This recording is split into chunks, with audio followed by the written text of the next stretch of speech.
De acordo com o dicionário, felicidade é um momento durável de satisfação, onde o indivíduo se sente plenamente feliz e realizado.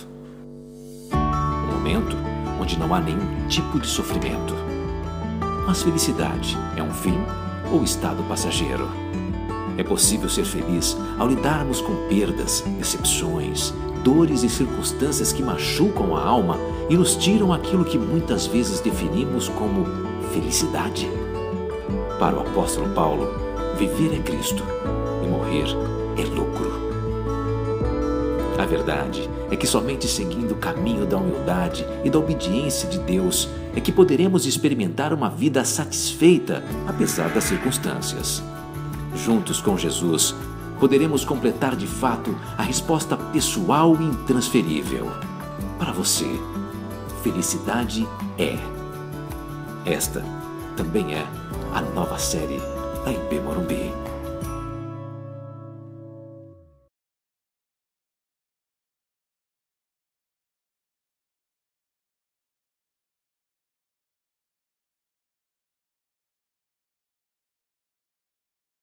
O livro de Tiago, então, capítulo 4, eu lerei a partir do verso 1. Quem achou, diga achei.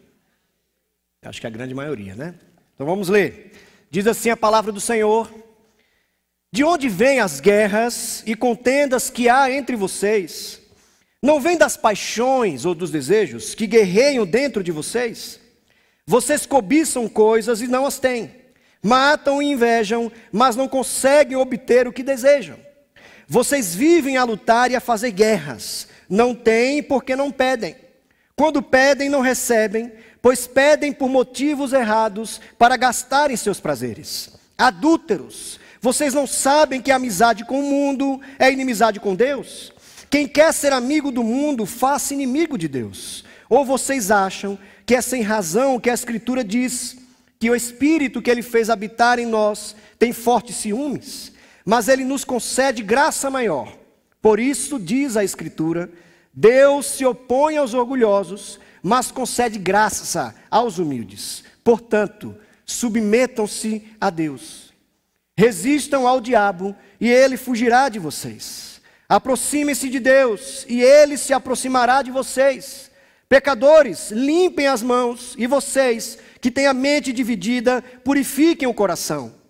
Entristeçam-se, lamentem-se e chorem. Troquem o riso por lamento e a alegria por tristeza. Humilhem-se diante do Senhor e Ele os exaltará.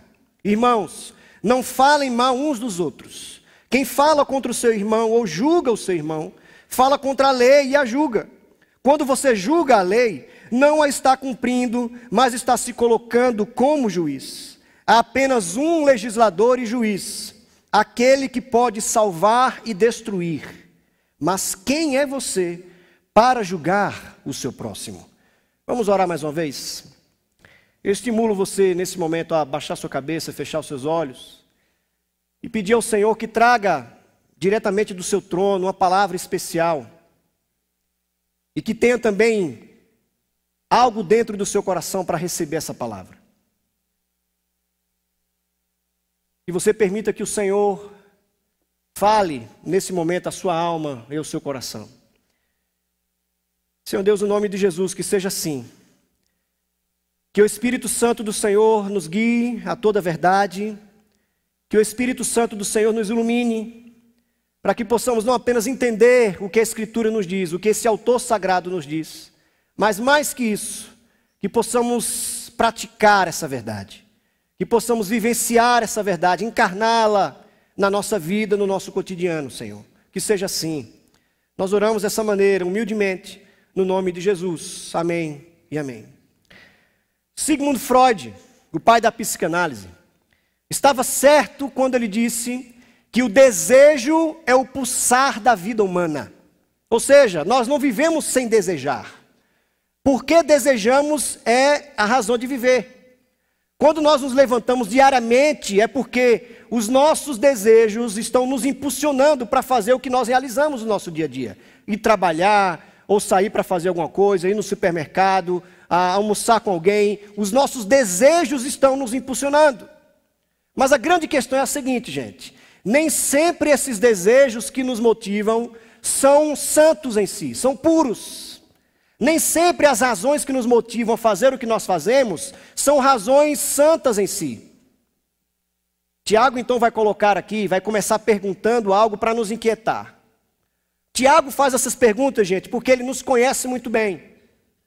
No livro de Tiago, esse que nós estamos estudando ao longo dessas semanas, nós vimos, não apenas hoje, mas ao longo dessas mensagens, o que na verdade nós somos, a nossa natureza.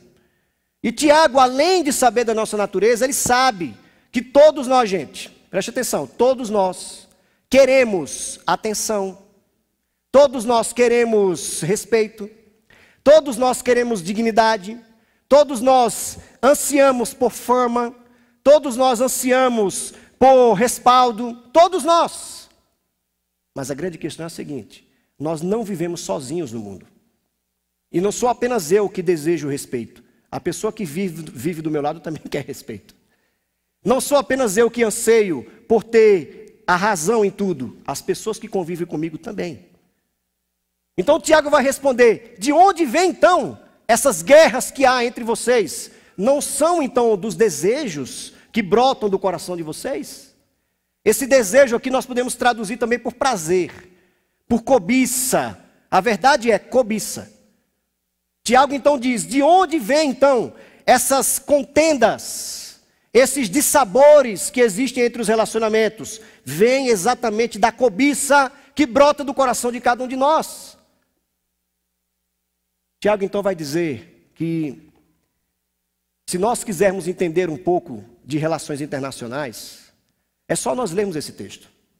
Para aqueles que estão aqui que estudam relações internacionais, ou se nós quisermos conversar com um diplomata desses países aí que vivem em conflito, vivem em guerra, é só nós lermos Tiago.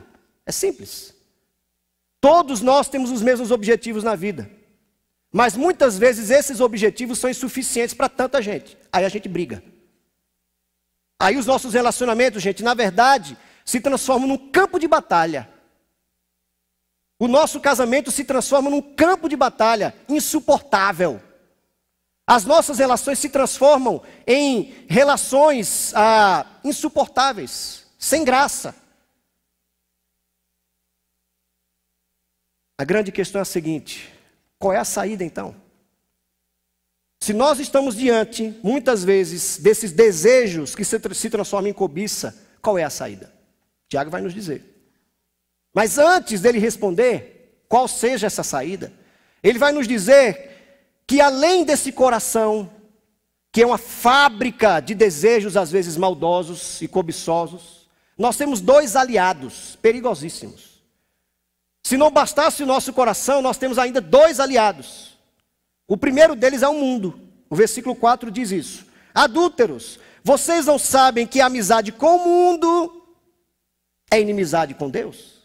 Esse mundo que Tiago quer nos colocar aqui não é necessariamente esse lugar físico que nós estamos vendo agora. Não é. Esse mundo que Tiago coloca não é o parque que a gente vai para se divertir. Não é necessariamente o shopping center. Não é necessariamente isso. Não é a faculdade que você vai para estudar. Não é necessariamente o seu ambiente de trabalho. Não é necessariamente isso o mundo que a Escritura Sagrada traz. Mas o que Tiago quer dizer é: mundo significa um sistema de valores. Isso é mundo. E esse sistema de valores é gerenciado por alguém. Aí o versículo 7 nos responde quem é esse alguém. Portanto, submetam-se a Deus, mas resistam ao diabo, e ele fugirá de vocês. Então nós temos aqui diante de nós o que os estudiosos chamam da trindade do mal: o mundo, a carne e o diabo. Então o que os escritores, principalmente do Novo Testamento, vão nos dizer é o seguinte: tenham cuidado, porque uma vez que o nosso coração já é tendencioso ao mal, Satanás, por meio desse sistema de valores que ele mesmo criou, vai constantemente nos sugerir algo para desejarmos. Presta atenção. Satanás, então, constantemente, 24 horas por dia, ele vai nos sugerir algo no pé do ouvido.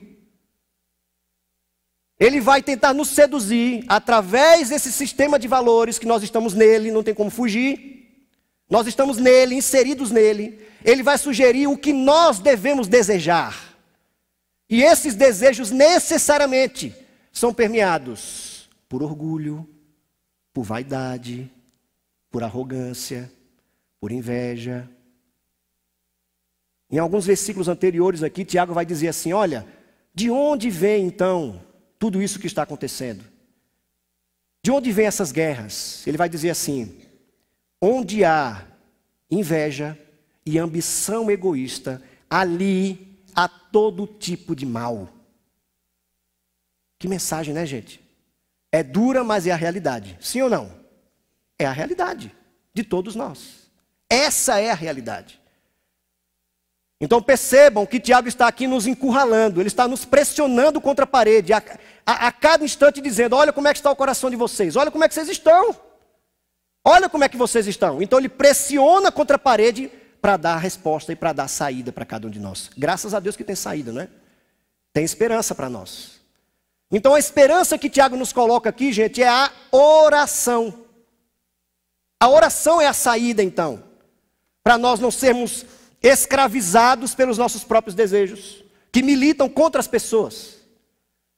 Mas reparem o que é que diz aí no final do versículo 2, acompanhem comigo. Vocês cobiçam coisas e não as têm, matam e invejam, mas não conseguem obter o que desejam. Vocês vivem a lutar e a fazer guerras, não têm porque não pedem. Preste atenção, quando pedem, não recebem, pois pedem por motivos errados, para gastarem seus prazeres.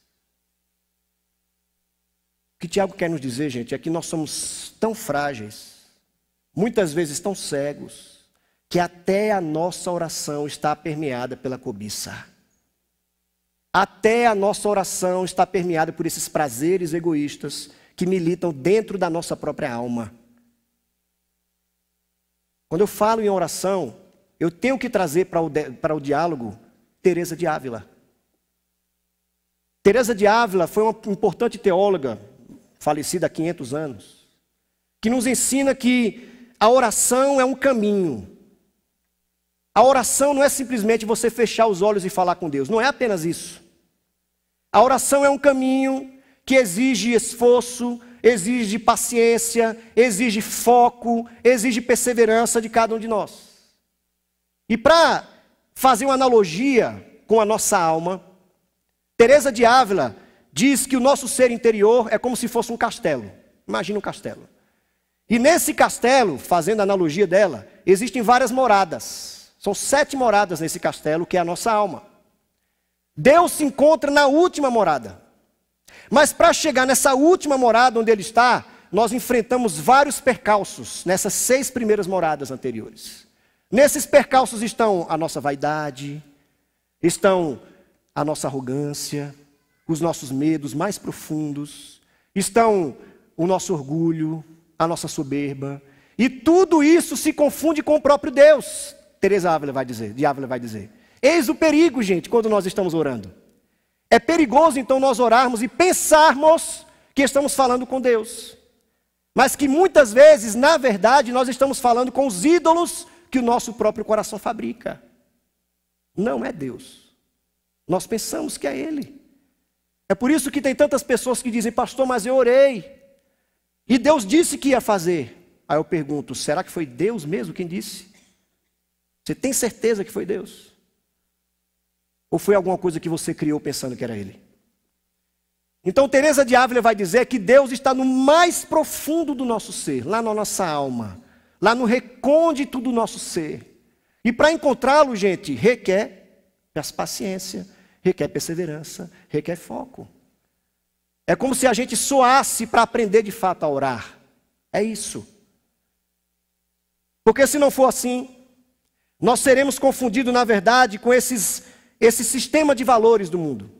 É por isso que Tiago então vai dizer, adúlteros, adúlteros. A palavra de Tiago aqui, gente, não é tão forte como a gente está imaginando. Não precisa se sentir ofendido. A ideia de adúlteros aqui é o seguinte, nós somos a esposa do Cordeiro. E quando nós nos deixamos influenciar por esse sistema de valores que Satanás gerencia, nós estamos nos apartando do nosso esposo. Do nosso esposo. Daquele que nos ama. Daquele que conhece as mais profundas necessidades da nossa alma. As mais profundas necessidades o nosso esposo conhece.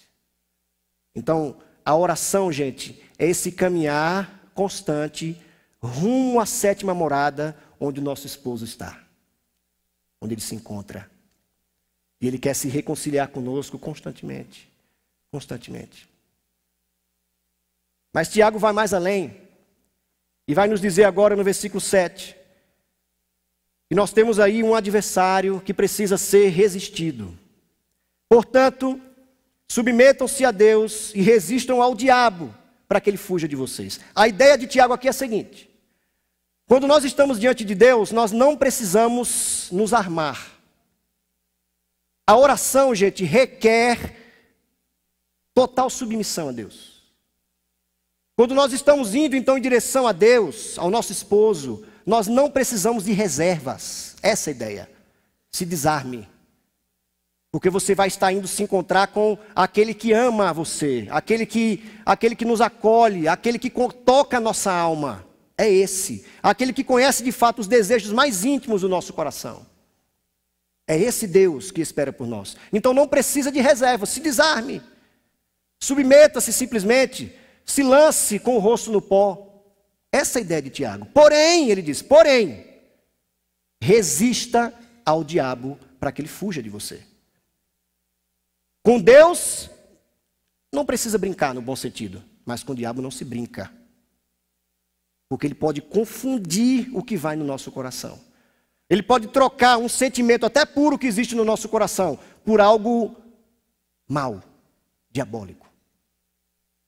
Aí nesse momento agora, de agora em diante, Tiago vai usar as imagens que os profetas do Antigo Testamento usaram para chamar a atenção do povo de volta para Deus. Ele vai dizer então, aproximem-se de Deus e Ele se aproximará de você. Pecadores, limpem as mãos, ou seja, santifiquem. E vocês que têm a mente dividida, purifiquem o coração. Entristeçam-se, lamentem-se, chorem. Troquem o riso pelo lamento e a alegria por tristeza. É aquela imagem que os profetas do Antigo Testamento usavam para chamar a atenção do povo de volta para Deus. Gente, olhem bem. A razão principal dos profetas do Antigo Testamento chamarem constantemente a atenção do povo de volta para Deus é basicamente a idolatria. E a idolatria, gente, não é o que todos nós imaginamos, simplesmente você construir com mãos humanas imagens pagãs. Não é simplesmente isso. Porque o que os profetas do Antigo Testamento, e Tiago também vai nesse mesmo espírito da profecia do Antigo Testamento, a ideia é que quando nós criamos ídolos, nós estamos adorando a nós mesmos. Essa é a ideia. Quando nós criamos então o ídolo chamado dinheiro, nós estamos adorando a nós mesmos. Quando nós nos deixamos envolver pelo ídolo, que é o sexo, muitas vezes se transforma em ídolo para nós, nós estamos adorando a nós mesmos. Percebe então como é que os nossos desejos podem nos escravizar?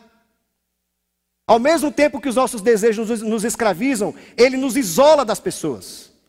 Porque, uma vez que muitas vezes eu tenho os desejos que a outra pessoa também tem, ela vira para mim uma concorrente. É concorrência, vamos ver quem vence. Vamos ver quem alcança o objetivo primeiro. Então aquela pessoa, aquele cônjuge que Deus colocou na nossa vida para nos abençoar, ela se transforma num concorrente para nós. Porque se nós começamos a imaginar que simplesmente nosso cônjuge não tem os mesmos sonhos que eu tenho, é um concorrente. Ali começa então a descer a ladeira, o casamento. Ali. Começa ali. É só você avaliar. Se você está em crise no casamento hoje, não imagine que isso surgiu do dia para a noite. Começou lá atrás, quando esses desejos se chocaram e um disse para o outro, a partir de agora eu vivo a minha vida. Acabou. Acabou. É a idolatria de si mesmo. Então o que Tiago está dizendo aqui é, olha, gritando, por favor, abram os olhos, acordem, voltem-se para Deus. Porque não tem como nós resolvermos as questões do nosso coração se não for com Deus. Se não fosse voltando para o esposo, lá na sétima morada, entrando na sétima morada. Não tem como. A resposta está nele mesmo. Está nele. Não necessariamente ficar revirando os nossos desejos 24 horas por dia. É nele que está a resposta. É por isso que Agostinho de Hipona disse que nós não encontramos descanso enquanto o nosso coração não repousa em Deus. Nós não encontramos descanso para a nossa alma. O frenesi é constante, a agonia é constante, enquanto nós não descansamos em Deus. Aí ele vai dizer então, no versículo 10, humilhem-se. Essa palavra é forte, gente. Humilhem-se diante do Senhor, para que aí sim Ele exalte a cada um de vocês. É uma condição aqui, gente, sine qua non, básica. Deus só exalta quando nós nos humilhamos. E a ideia aqui não é que Ele vai exaltar um em detrimento do outro, não é essa a ideia. É como se Deus estivesse agora procurando os corações que estão humilhados. É como se Deus estivesse agora procurando aqueles que estão pondo seus desejos aos pés da cruz. Pondo todas as suas expectativas, todos os seus prazeres, diante da cruz, na cruz do Calvário. É isso que Deus quer ver. Para que Ele aí sim nos exalte. É isso que Ele vai fazer. Não somos nós que vamos nos exaltar. Não somos nós que simplesmente vamos tentar vencer a batalha de um desejo contra o outro. É Deus que se encarrega de exaltar a gente. É Deus quem se encarrega de fazer isso. Mediante a nossa humilhação. O nosso rosto no pó. Mediante o reconhecimento profundo de quem nós somos e de quem Ele é. Simples assim. Então ele encerra e diz: portanto, meus irmãos, não falem mal uns dos outros. Não permita que esse desejo avassalador, essa cobiça avassaladora, faça com que a sua língua, como nós ouvimos no domingo passado, a sua língua acabe com as pessoas que estão ao seu redor. Não permita que isso aconteça. Porque quem faz isso, na verdade, julga o seu irmão ou julga o seu próximo. E julga a própria lei. Aí ele diz: quando você julga a lei, não a está cumprindo, mas está se colocando como juiz. Há apenas um legislador e juiz, aquele que pode salvar e destruir. Mas quem é você para julgar o seu próximo? O que Tiago está nos dizendo aqui é o seguinte, gente. Não adianta nós queremos dar uma de juiz ao ponto de questionar se o mandamento de Deus está certo ou não. Não cabe a nós fazer isso. Nós não somos juízes, nós somos servos que precisam obedecer àquele que nos ordenou. Então, quando nós simplesmente falamos mal uns dos outros, quando nós guerreamos uns contra os outros, nós não estamos cumprindo a lei, nós estamos nos colocando acima dela. É como se estivéssemos dizendo: Deus errou quando Ele escreveu esse negócio aqui. E qual é a lei, gente? Ame o seu próximo como a si mesmo. Acabou, é isso. Ame ao seu próximo como a si mesmo. Aquele que não ama o seu próximo se coloca acima da lei. Se coloca como juiz. E Tiago vai dizer: só existe um legislador e juiz. E esse não somos nós. É Deus. É Ele. Quando chego nesse ponto aqui do texto, eu começo a me perguntar então: o que é que significa essa exaltação de Deus? Porque Ele nos promete.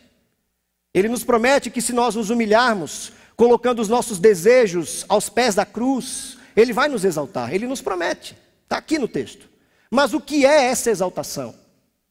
Eu quero explicar então, pode existir tantas outras maneiras de explicar, mas eu escolhi 3 formas de explicar isso. 3 maneiras de tentarmos entender o que é essa exaltação de Deus. Em primeiro lugar, quando nós então colocamos os nossos desejos, as nossas expectativas, motivações aos pés da cruz, Deus reorienta os nossos desejos. Então a ideia é mais ou menos a seguinte, gente. Quando nós vamos até Deus com o peito aberto, submissos, buscando entender de fato quem Deus é, Ele começa a colocar diante de nós os nossos desejos. É isso que Ele faz. Ele começa a colocar diante dos nossos olhos as verdadeiras intenções e motivações do coração. É isso que ele vai fazer. Ao ponto de dizer assim: Rivanildo, Arthur, Marta, Amanda, avalie. Faz sentido isso aqui está habitando no seu coração? Faz sentido? Faz sentido alguém que anda com Cristo, que anda com Jesus, que recebe no peito o nome de cristão, nutrir no coração esse tipo de desejo? Faz sentido? Então, Deus, pela sua infinita graça e misericórdia, começa a reorientar os nossos desejos. É como se uma peneira começasse agora a ser passada no nosso próprio coração. E o que vai ficar na peneira são esses desejos de cobiça, que nos aprisionam e que nos isolam das outras pessoas. É isso. Que Deus tenha misericórdia de nós, gente. Que Deus não permita que as nossas relações sejam campos de batalha, mas que as nossas relações sejam sejam a fonte de alegria. Que as nossas relações sejam fonte de prazer, sejam fonte de realização, e não de decepção e frustração, como é para muitos de nós que está aqui. Então Deus reorienta os nossos desejos, ao ponto de, ainda que estejamos lá no ambiente de trabalho, naquela pressão do mercado de trabalho, naquela pressão de bater meta, de alcançar os resultados, de alcançar os objetivos que vêm de lá de cima da empresa, que vem de lá de cima do seu chefe, do seu CEO. Ainda que nesse momento, nessa pressão, e é exatamente no momento da pressão que mais esse sistema de valores, por meio da voz do inimigo, começa a ressoar no nosso coração, no nosso ouvido. Passa a perna nele. É nesse momento de pressão que nós vamos ouvir essas sugestões dizendo assim: puxa o tapete do teu amigo, cara, você não quer subir? Ninguém está vendo. Aqui na empresa não tem esse negócio de ser crente ou não ser. Faça isso. Você não sempre sonhou subir no cargo? É o seu sonho. Eis agora a oportunidade. Lembra daquele filme, gente, Advogado do Diabo? É mais ou menos assim, não é? Cara, você sempre sonhou com isso, você merece. Vai. Só apunhala um pouquinho pelas costas. Todo mundo faz isso. É normal. Faz também. Vocês percebem, gente? É assim que acontece ou não, gente? É conto da carochinha. Riva está inventando alguma história aqui. É assim ou não? Quando nós estamos diante do Senhor, quando nós estamos lá na sétima morada, que é onde Deus habita, no mais íntimo do nosso ser, Ele começa a colocar diante de nós esses desejos. E Ele vai começando a reorientá-los. De modo que daqui a pouco o que vai brotar do nosso coração não é mais a cobiça, mas é o desejo de ajudar o outro. Daqui a pouco o que vai acontecer, o que vai brotar no nosso coração não é mais o ódio, não é mais a vingança, mas é o desejo do perdão. Daqui a pouco o que vai acontecer quando Deus reorienta os nossos desejos, não é simplesmente mais o egoísmo, aquela ideia de pensar apenas em mim mesmo, mas é olhar para o outro e ver a necessidade do outro, seja o seu cônjuge, o seu filho, o seu pai, o seu amigo de trabalho, o seu chefe, o seu empregado, seja quem for. Porque na medida que Deus vai fazendo isso, gente, nós vamos sentindo o que Jesus sente. E o que Jesus sente pelas pessoas é o amor. Não esse amor hollywoodiano, mas amor, esse amor do Pai. É esse amor. E é isso que todos nós precisamos. Em segundo lugar, quando nós nos humilhamos, então, depositando os nossos desejos aos pés da cruz, Deus nos exalta. E essa exaltação também significa que Ele nos reaproxima das pessoas. Eu gosto de imaginar o seguinte, gosto de fazer uma imagem. Na medida em que caminhamos na vida, infelizmente, nós vamos deixando pessoas pelo caminho. Nós vamos deixando pessoas pelo caminho. Nós vamos deixando pessoas pelo caminho, não simplesmente por um acaso, por uma coincidência, mas por uma intenção do nosso coração. Porque se a pessoa que convive comigo, seja um amigo, um cônjuge, seja o que for, ela não corresponde às minhas expectativas para alcançar os meus objetivos, ela é descartada. Ela é um papel que eu literalmente amasso e jogo fora. Não serve para os meus objetivos. Ela não serve para mim. Eu jogo fora. A palavra que Tiago usa aqui no versículo 1 para prazer ou para desejos cobiçosos é a mesma que, ao se desenvolver, nós conhecemos hoje como hedonismo. É a mesma palavra. Hedonismo é aquela ideia de que o prazer pessoal e egoísta é um estilo de vida. É um jeito de ser, uma cultura que nós formamos. E nós estamos exatamente na era do hedonismo. Então, se o meu cônjuge não corresponde às minhas expectativas, eu a descarto, porque ela não serve. Se o meu amigo do ambiente de trabalho não serve de alguma maneira para me ajudar a crescer, eu descarto. Então Deus é tão bom, gente, que quando nós vamos colocamos o rosto no pó, em atitude de humilhação, em reconhecimento de fato o que nós somos, o que é que está dentro do nosso coração, Deus permite de alguma maneira que a gente vá refazendo essas relações, que um dia se perderam. É milagre de Deus isso. A gente não consegue explicar como é que de uma hora para outra Deus começa a refazer amizades que foram se perdendo. Deus começa a restaurar casamentos. É milagre, gente.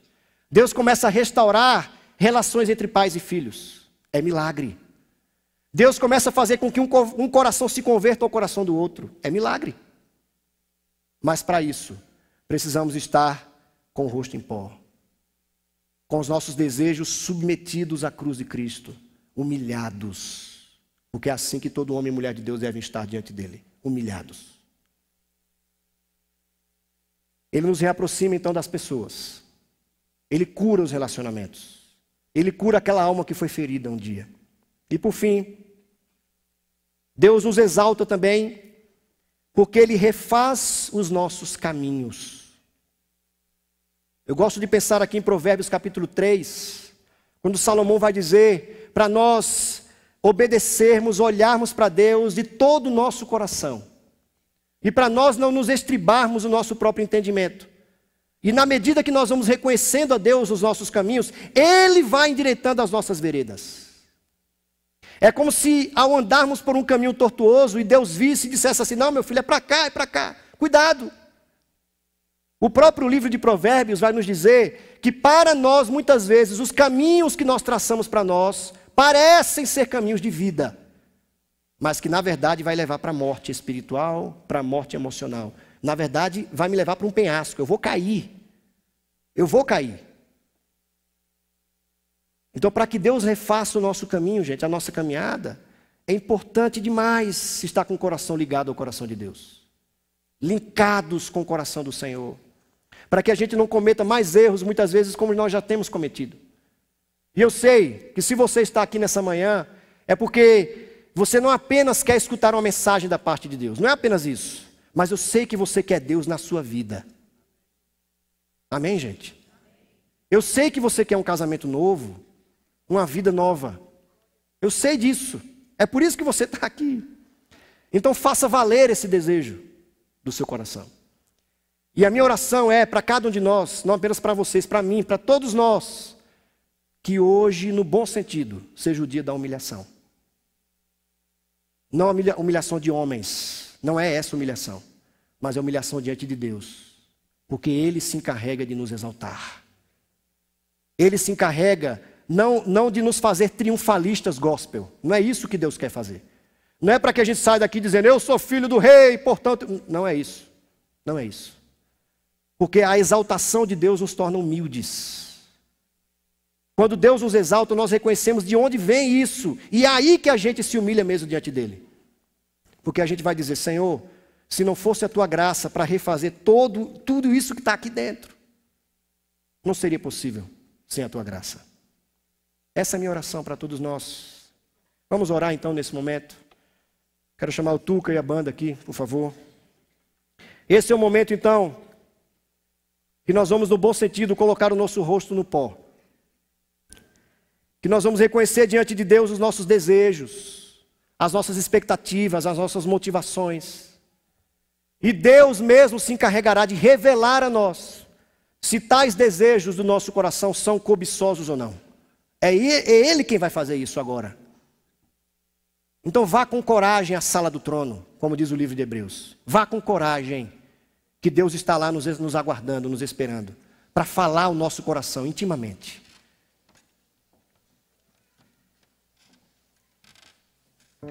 Esse é o momento então de você fazer isso. Eu quero lançar mais um desafio.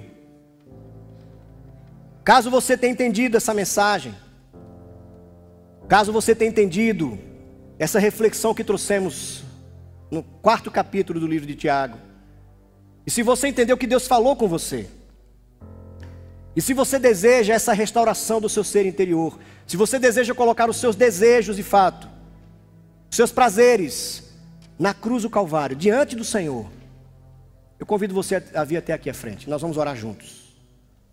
Faça isso, não tenha vergonha.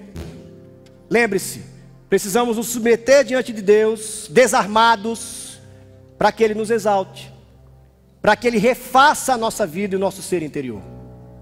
Faça isso. Vamos orar juntos. Vem até aqui à frente. Amém e amém. Humilhe-se diante do Senhor, para que Ele nos exalte. Volte o seu coração para o Senhor.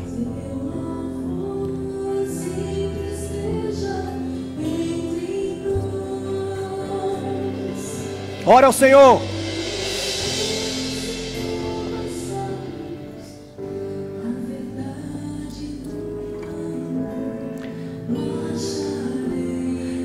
Senhor Deus, em nome de Jesus, eis aqui o nosso coração, eis aqui a nossa vida, Senhor. Cure o nosso coração, Senhor. Obrigado pelo Espírito Santo do Senhor que habita em nós. E eu peço agora pelos meus irmãos, por cada um desses que está aqui em pé, e os que também estão sentados ainda, que o Senhor nos abençoe, que o Senhor tome o nosso coração, a nossa alma, os nossos desejos, e converta tudo isso em alegria do Espírito Santo, em amor, em perdão, em gratidão, em esperança. Que seja assim, Senhor. Transforme o que há dentro de nós, para a glória do Senhor. Oramos assim, Senhor, humilhados diante do Senhor. No nome de Jesus. Amém e amém.